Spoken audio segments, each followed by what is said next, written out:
lang po. Magandang hapon po sa bawat isa sa atin.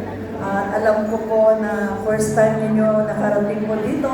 We are in the Jesus Lord Church and we are so happy po dahil po nakasama namin lahat po kayo this afternoon. At kami po ay nagagalak dahil pinanlakan po ninyo ang aming invitasyon